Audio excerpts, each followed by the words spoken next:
अनुभव जीते जी नहीं होगा, क्योंकि वो शरीर छोड़ने के बाद मुक्त होना है, जाना है।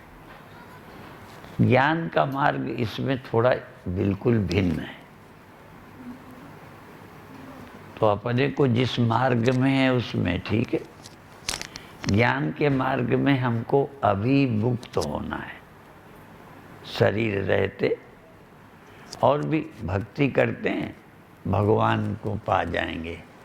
जैसे एक लाइन हमारे कथा में महामंडलेश्वर जगत प्रकाश त्यागी बोला करते हैं, पूरा मुझे याद नहीं है पर कोशिश करूँगा याद आ जाए, कि राम कहो आराम मिलेगा। वो आखिरी लाइन बतानी है। राम कहो आराम मिलेगा और खाने को पकवान मिलेगा और जहाँ जाओ सम्मान मिलेगा, चलने को वायुयान मिलेगा। और एक शब्द आखिरी जिसके लिए बोलना था, अंत समय भगवान मिलेगा। ठीक है, तो इसमें अंत समय भगवान मिलेगा। हम लोगों का एक दूसरा है कि भगवान क्या है, अभी मिला कि नहीं। जैसे नवें गुरु जी का शब्द हम बोल चुके हैं पर स्पष्ट करेंगे, काहे रे बन खोजत जाई, सर्वनिवासी सदा लेपा तो ही संग समाई।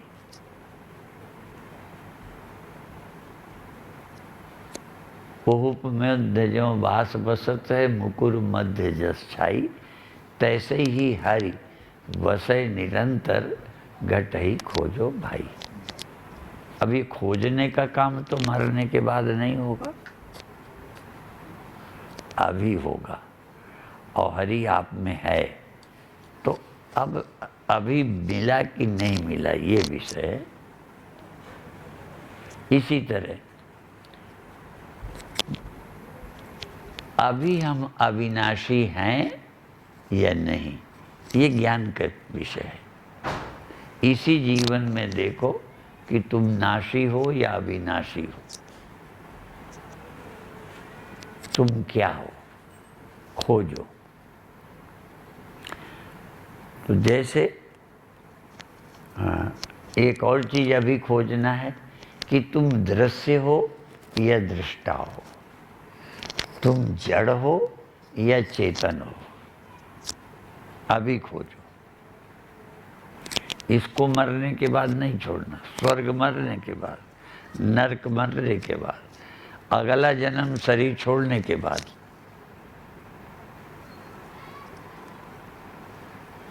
लेकिन तुम जड़ हो या चेतन हो, तुम दृश्य हो या दृष्टा हो, ये तो अभी विवेक करना है। विधि क्या है?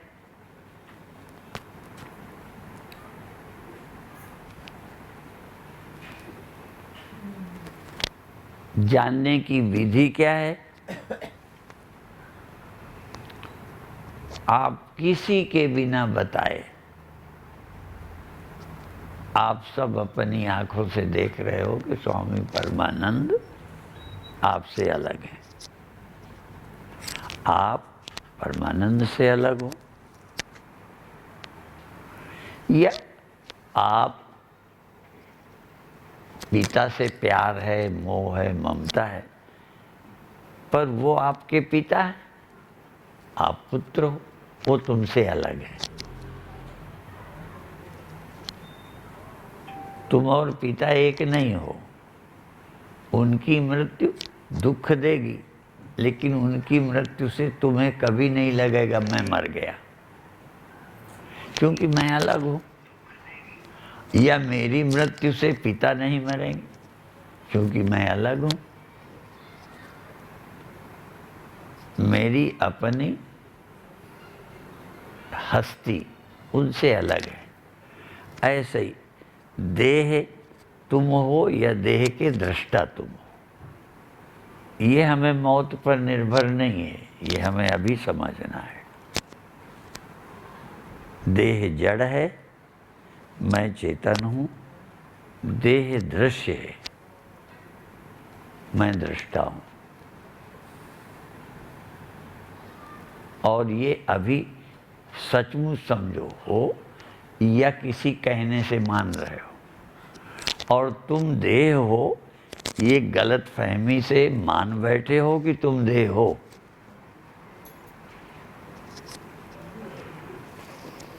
और कैसे विचार करो कि तुम देह नहीं हो? क्योंकि मैं जगता हूं तो देह मुझे मालूम पड़ता है। देह स्वयं चेतन होता तो मैं सोया भी होता तो देह को पता चलता कि मैं लेटा हूं। तुम सोए हो, तुम सपना देख रहे हो, देह खाट में पड़ा है, तुमको इस देह से लेना देना नहीं, तुम स्वप्न में हो। तो देह को तो पता भी नहीं कि मैं खाट में पड़ा हूं, क्योंकि तुम और देह अलग हो। देह पड़ा हुआ है और तुम उस समय स्वप्ना देख रहे हो। इसका मतलब तुम नाम की चीज कोई और है, देह कोई और है। और देह पंचभूतों का है। गुरुओं ने कहा है पंच तत्व को तन रचो, जानो चतुर सुजान। ये 5 तत्वों का शरीर बना है, चतुर सुजान इसको समझो। और जाते उपजय नानका, लीनता ही में मान। ये शरीर पंचभूतों का है, उनसे उपजा है और उसी में ये लीन हो जाएगा। वायु वायु में चली जाएगी, पानी पानी में चला जाएगा, अग्नि अग्नि में समा जाएगी। मारे पांचों तत्व में मिल जाएंगे। तुम ये नहीं हो। इसके लिए नहीं होगा कि मरने पर समझ आएगा। और ये भी नहीं है कि बुढ़ापे में समझ आएगा। नेत्र से रूप दिखता है, संबंध है, नेत्र से दिखता है कोई भी चीज, लेकिन नेत्र से चीज वो अलग है। यदि नेत्र और रूप एक होता तो नेत्र को रूप न दिखता। देखने के लिए थोड़ी दूरी चाहिए। भिन्न नेत्र और चीज है, दिखने वाली चीज और चीज है। इसी तरह से शरीर जानने में आता है, आप जानते हैं, इसलिए आप और शरीर एक नहीं है। शरीर जानने में आया, आपने जाना। तो आप कैसे और जान लें? इसी को अनेक तर्क से, उदाहरणों से बार बार विचार करें। जब तुम्हारा ध्यान, तुम किसी कारण से इस देह से दूसरी अवस्था में होते हो, स्वप्न में, तब तुम्हें देह नहीं दिखता, क्योंकि तुम उधर हो। यदि तुम्हारे अलावा कोई देह को देखता होता तो तुम कहीं होते, देह को वो देख लेता, देह पड़ा हुआ। और लोग तुम्हें देख भी सकते, तुम पड़े हुए हो, तुम्हारे घर वाले तुम्हें पड़ा हुआ देख रहे हैं, पर उस समय तुम नहीं देख रहे, क्योंकि तुम्हारा ध्यान स्वप्न में है। तुम ही जागकर देह देखते हो, तुम ही एक अवस्था में स्वप्न देखते हो। और तुम ही एक ऐसी अवस्था में चले जाते हो जब तुम न स्वप्न देखते हो न संसार देखते हो। तो मेरा मेरा क्या गुण है, मेरा क्या स्वभाव है। मेरा स्वभाव है जगना, देखने लगना, सोना, सपना देखना, फिर और गहरी नींद में जाना जहाँ न सपना देखना न संसार देखना। तो मेरी पहचान देह नहीं है। देह को मैं पहचानता हूँ पर मैं देह नहीं हूँ, क्योंकि ये मुझे ध्यान नहीं दिया। आपको बताना पड़ा तब ध्यान गया। पर ये आपके जो लक्षण हैं वो हमारे बताने से नहीं आए। जैसे बहुत छोटा बच्चा, जब तक उससे पूछो कैसे सुनाई देता है तो सुनता है, पर इतना वो समझा नहीं सकता कि कान से सुनता हूँ। वो बता नहीं पाएगा कि मैं आँख से देखता हूँ। 5 ज्ञानेंद्रियों के नाम छोटे बच्चे से पूछो इंद्रियां कितनी होती हैं तो नहीं बताएगा, लेकिन इंद्रियां उसके हैं और इंद्रियों का प्रयोग करता है। देखने का, सुनने का, सूंघने का, स्वाद लेने का, गर्मी सर्दी छूने का, ये 5 ज्ञानेंद्रियां। कई तो बड़े भी ना बता पाएंगे, पूछ ले ज्ञानेंद्रियां कितनी हैं तो नहीं, पर ज्ञानेंद्रियों का उपयोग करता है। ऐसे ही जब तक नहीं सुना नहीं बता पाओगे, समझा पाओगे, पर आप ही जगते थे और देह को देखते थे। जो बिल्कुल अनपढ़ हैं, गंवार हैं, सत्संग में नहीं गए, वो भी जगते हैं तभी देह देखते हैं। और जो बड़े सत्संगी हैं वो भी जगते हैं तभी देह देखते हैं। और वही स्वप्न में ये नहीं देखते, इस संसार को नहीं देखते, दूसरे एक देह को देखते हैं, दूसरे एक ख्याल के संसार को देखते हैं। भले संसार वो स्वप्न है, भले ये संसार उसकी तुलना में सच है, ठीक है, ये सच है, वो स्वप्न है, पर चाहे सच है पर देखा तो तुम्ही ने। भले वो स्वप्न है पर देखा तो तुम्ही ने। ये तो नहीं कह सकते कि स्वप्नों को पड़ोसी ने देखा है और जगत को मैंने देखा, या जगत पड़ोसी देखता है, स्वप्न मैं देखता हूँ। दोनों को मैं ही देखता हूँ। दोनों मुझे दिखे और दोनों से मेरा संबंध थोड़ी देर रहा। इस देह से संबंध मेरा जागृत में रहा, उस देह से संबंध मेरा स्वप्न में रहा। उतनी देर उसकी चिंता मुझे रहती थी कि कोई सांप न काट ले, कोई मार न दे, छत से गिर न जाऊं। उतनी देर मुझे चिंता उस देह की थी स्वप्न में, और जागने पर चिंता इस देह की है।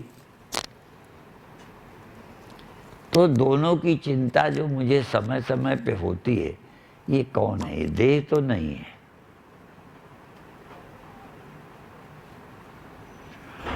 और यही देह छोड़ता है।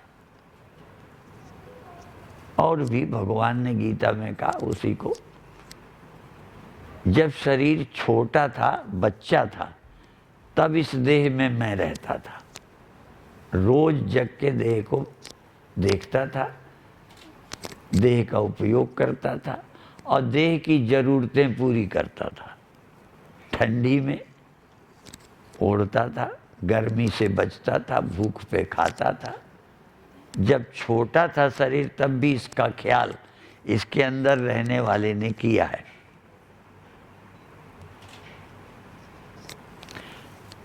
अब ये थोड़ा बड़ा हो गया, अब भी जग करके भूख लगी तो ख्याल मैं ही करूँगा। जैसे कार का ड्राइवर, खिड़की खुली तो नहीं है, डीजल घट तो नहीं गया, कार को नहीं पता चलता। कार में डीजल कम हो गया, पर पता कभी कार को नहीं चलेगा।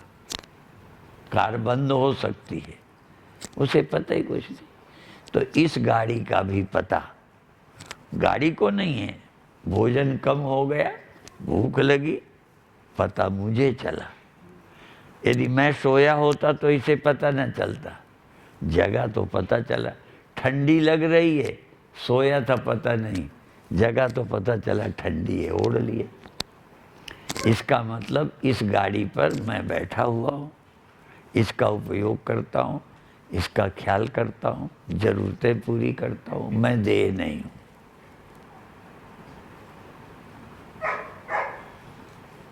देह का मैं दृष्टा हूँ। एक सीढ़ी है, एक स्टेज है जो ये समझने की है।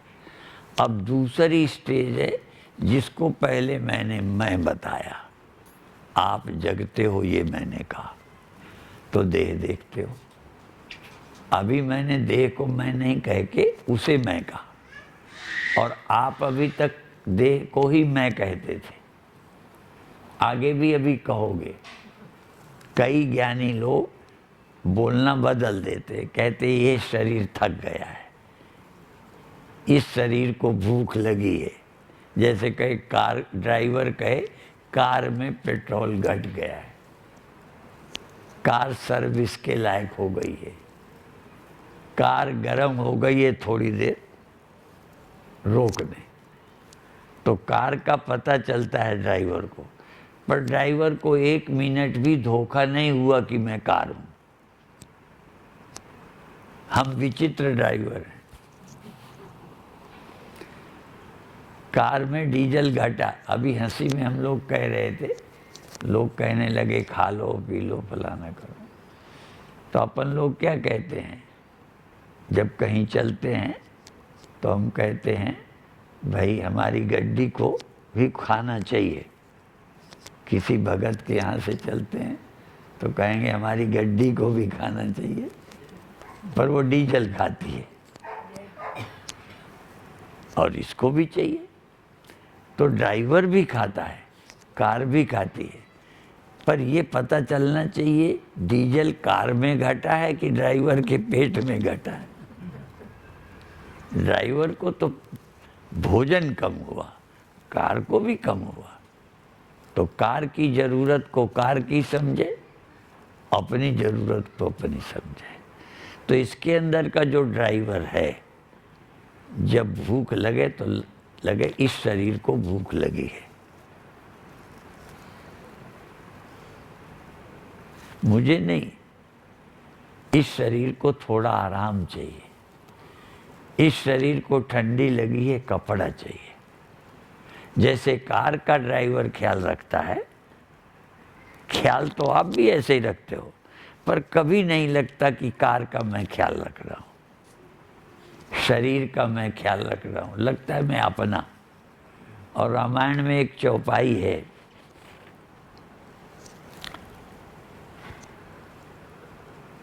लक्ष्मण और सीता राम का कैसे ख्याल करते हैं। सेवहि सीय लखन रघुवीर हैं। रघुवीर राम की सेवा लक्ष्मण और सीता कैसे करते हैं, जिमि अविवेकी पुरुष शरीर हैं। अविवेकी पुरुष जैसे शरीर का ख्याल रखता है, तो अविवेकी पुरुष शरीर का कैसे ख्याल रखता है, बचपन से इसे नहलाया खिलाया, गर्मी सर्दी से बचाया, कभी लगता है मैंने शरीर पर एहसान किया है? क्यों? यदि किसी ने पत्नी का इतना ख्याल किया हो, पिता माता का ख्याल किया हो, यहाँ तक माता भी कभी कभी कही बैठती है कि मैंने बचपन से तेरा इतना ख्याल रखा है, तू मेरी एक बात नहीं सुनता। अर्थात एहसान। यदि मेरे से कोई अलग होता है तो कभी न कभी एहसान जनाई दोगे, कितने तुम भले हो, पर कभी कभी जब लगता है कि इतने दिन हमने जिंदगी लगा दी, मेरी एक बात नहीं सुनता। पर बचपन से इस शरीर का रोज ख्याल किया है।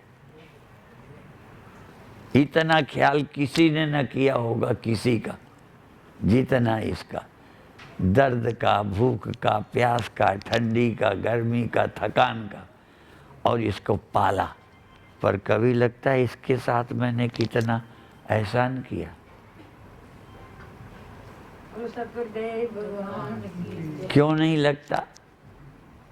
क्योंकि ये लगता ही नहीं है कि और है, लगता है ये मैं ही हूं। एहसान किस पे? एहसान तो अपने से अतिरिक्त पर किया जाता है, अपने आप पर कोई एहसान नहीं करता। तो राम के लिए, लक्ष्मण और सीता के लिए कहा है, जैसे अज्ञानी आदमी शरीर को मैं मान के ख्याल करता है, एहसान नहीं करता। तो सेवहि सीय लखन रघुवीरहि, सीता और लक्ष्मण राम का ऐसा ख्याल करते हैं जैसे अविवेकी शरीर की करता है, एहसान नहीं करता। तो लक्ष्मण और सीता राम का ख्याल करके एहसान नहीं करते, जैसे अपना ही है, मैं ही हूं। मैं से अतिरिक्त कितना कोई हो, यहां तक आप हम लोगों पर श्रद्धा रखते हैं, पर कभी आपके घर कहने से न जाएं तो तुरंत ताने मारोगे। जब आए हमने ये किया, हमने ये किया, हमने ये किया, एक दिन हमारा नहीं माना। अपने से और कोई होगा तो एहसान हो ही जाएगा। तो देह को हम लोग मैं मानते हैं, शरीर का ख्याल रखना चाहिए पर शरीर को मैं नहीं मानना चाहिए। जैसे ड्राइवर, क्यों? तुम इसमें रहते हो। और जैसे कार को भी रोकते हैं और आराम करना होता है तो कार को रोक के ड्राइवर, कभी कभी तो चलो बाहर भी सोते हैं पर कार में ही सो जाते हैं। कभी कभी तो हम भी गाड़ी में सोते हैं जान के भी। एक विदेशी चीज सब एक दो लोग जानते होंगे, बैलरी। तो कई बार इतनी गर्मी पड़ी, अब तब गांव में पंखे नहीं, बिजली नहीं, हम तो सब जगह घूमते थे। तो एक दिन उसे गाड़ी में ही रखा और एसी चलाते रहे, गाड़ी में ही सोए। तो ऐसे ही, वो तो कभी की बात है, हम रोज इस गाड़ी में रहते हैं, गाड़ी को चलाते हैं, गाड़ी का ख्याल रखते हैं और गाड़ी में ही सो जाते हैं। अपन बाहर निकल के नहीं सोते। तो ये कार है, पर कार कभी भी ड्राइवर ने कार को मैं नहीं समझा। यही अज्ञान है कि हम शरीर को मैं समझते हैं। ख्याल उतना ही करो। ख्याल में ये नहीं है कि तुम ज्ञानी हो गए तो इसका ख्याल ना करो, लेकिन शरीर गाड़ी है तो इसके ड्राइवर हो, इसका ख्याल रखना तुम्हारा कर्तव्य है। और जब कंपनी मालिक, अब तो आपके नाम हो जाती हैं, खरीदते हो, पर इसको यूं समझो, कंपनी मालिक ने गाड़ी तुम्हें सौंप दी, जिंदगी भर इसका ख्याल रखो। पर जब मालिक इस गाड़ी से निकाले तो दूसरी गाड़ी दे देगा। कंपनी मालिक के पास बहुत गाड़ी है, तुम उस गाड़ी को चलाना, ठीक है? तो तुम शरीर नहीं हो, शरीर में रहने वाले हो, इसलिए। और एक ड्यूटी है, ड्राइवर को गाड़ी दी गई है, ध्यान रखे, इससे फंस नहीं जाओगे। यदि समझ के रहोगे तो फंसोगे नहीं। गाड़ी तुम्हारी नहीं है, कंपनी मालिक की है, ध्यान रखना तुम्हारी ड्यूटी है, कर्तव्य है। और जब इससे हटाए, उसका काम है कौन सा सौंपता है, कौन सी गाड़ी देता है। कई तरह की गाड़ियाँ होती है ना, तो देखो ये शरीर भी एक गाड़ी है, गाय भैंस का शरीर भी एक गाड़ी है, कुत्ता बिल्ली का शरीर भी एक गाड़ी है। जिस गाड़ी में बिठाएगा वो गाड़ी देखना। और तुम जैसे जिम्मेदार होगे, क्योंकि कंपनी मालिक समझदार है, बुद्धू नहीं है। तुमने यदि संभाल के चलाया होगा तो तुम्हें और अच्छे, कहो देव शरीर दे दे, दोबारा फिर यही कंपनी अच्छा शरीर दे दे, क्योंकि तुम ठीक से चलाते हो। अब तुम्हें क्या मिलेगा? तुम यदि कार को कार समझोगे तो ड्यूटी अदा करोगे, जब दूसरी में बिठाएगा तो दुखी नहीं होगे।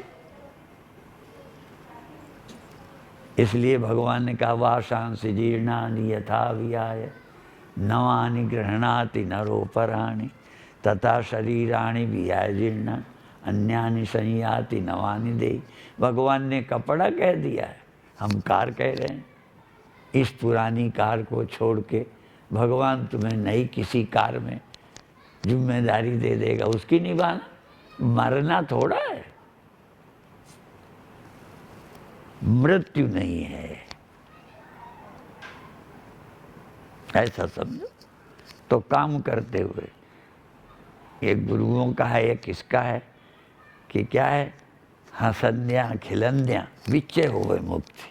हंसते खेलते खाते पीते काम करते इसी में मुक्त हो जाओ। यही तो मुक्ति है कि शरीर कार है, मैं बैठा हूँ, मैं ड्यूटी निभा रहा हूँ, मोह नहीं है मुझे। अभी तो तुम मोह से करते हो, मोह नहीं है, ड्राइवर की ड्यूटी है, इसका ख्याल रखना पूरा। और भगवान देखता है, कंपनी मालिक उसमें केवल ड्राइवर बैठा रहता है, इसमें कंपनी मालिक ईश्वर भी सबके साथ बैठा रहता है। वो देखता है कि तुम इसका ख्याल रखते हो कि नहीं, जिम्मेदारी समझते हो कि नहीं, लापरवाही तो नहीं करते। इसीलिए इन्हीं कारणों से अब कई जगह की सरकारें बस में ड्राइवर का नाम भी लिखे रखती हैं।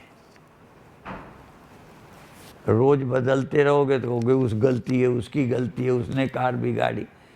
सौंप रखी है, गड़बड़ करोगे तो तुम ही कि ये ठीक क्यों नहीं ख्याल किया। और दूसरे कई लोग कहते हैं दर्द क्यों होता है, तो हम दूसरा उदाहरण देते हैं। अब तो आप लोग सब ज़्यादा जानकार हो गए हो, मेरे से ज़्यादा जानकार हो। कार में पहले कई चीज़ें, खिड़की खुली रह गई पता नहीं, डीजल कम हो जाए तो हो सकता है कभी नहीं पता चलता हो। अब इतनी सुइयाँ ऐसी कारें बनी हैं कि तुरंत बता देंगी कि खिड़की खुला है, बेल्ट नहीं लगी, बोलने लगती है। तो अच्छी गाड़ी कौन होती है? जो पता चले कि पता न चले। तो अच्छी गाड़ी है, जरा सी गड़बड़ है तो पता चले। तुम कहते हो दर्द का पता चलता है, अरे तो ये अच्छी बात है, दर्द का पता चलता है, भूख का पता चलता है, तभी आप ख्याल करते हो। तो ये अच्छी कार के लक्षण है कि ड्राइवर को ऐसी गाड़ी मिली है कि थोड़ी सी बात हो तो पता चले और उसका ख्याल कर ले। पर जाते समय ये न करे कि हम इस गाड़ी से क्यों हटा रहे हो, दूसरी गाड़ी में क्यों। ये तो उसकी ड्यूटी है, मेरी ड्यूटी है इसमें रह के ख्याल रखना। ये उसकी ड्यूटी है कि कहाँ रखता है, किस गाड़ी में बिठाता है। निश्चित रहो, निर्द्वंद रहो, उस पर छोड़ दो, ईमानदारी से गाड़ी का ख्याल रखो। ये मोह नहीं है, ये कर्तव्य है। और इतना ही नहीं, उस कार के तो कार पैदा नहीं होती, कार से कार पैदा नहीं होती। ये भगवान ने विचित्र कार बना दी है। कार भी है ये, और दूसरी कार पैदा कर देती है, तीसरी कार पैदा कर देती है। तो ये भी हमारी ड्यूटी है कि कंपनी में कारों की कमी ना हो। शरीर पैदा होते हर एक में ड्राइवर रहता है, पर मोह किसी को करना नहीं है। बंधन है मोह ममता, कर्तव्य नहीं समझते मोह ममता। शादी की, बच्चे हुए, ये सृष्टि कौन चलाता है? परमात्मा तुम्हारे माध्यम से चलाता है। तो भगवान की सृष्टि चलती रहे, आप उसी के एक हिस्सेदार हो। तो परिवार, शरीर मैं नहीं हूँ, ये बच्चे मेरे नहीं हैं, ये सब परमात्मा के हैं और सब अपनी ड्यूटी पूरी करते रहें। अब मोह ममता से मुक्त रहें बस। और रोना धोना मोह ममता के कारण है, बाकी तो ये अपनी ड्यूटी है। इसलिए हुक्म अंदर सब है, बाहर हुक्म न कोई। नानक हुक्म जो बुझे तो हमें कहे न कोई। ये है मुक्ति। ओम शांति शांति शांति।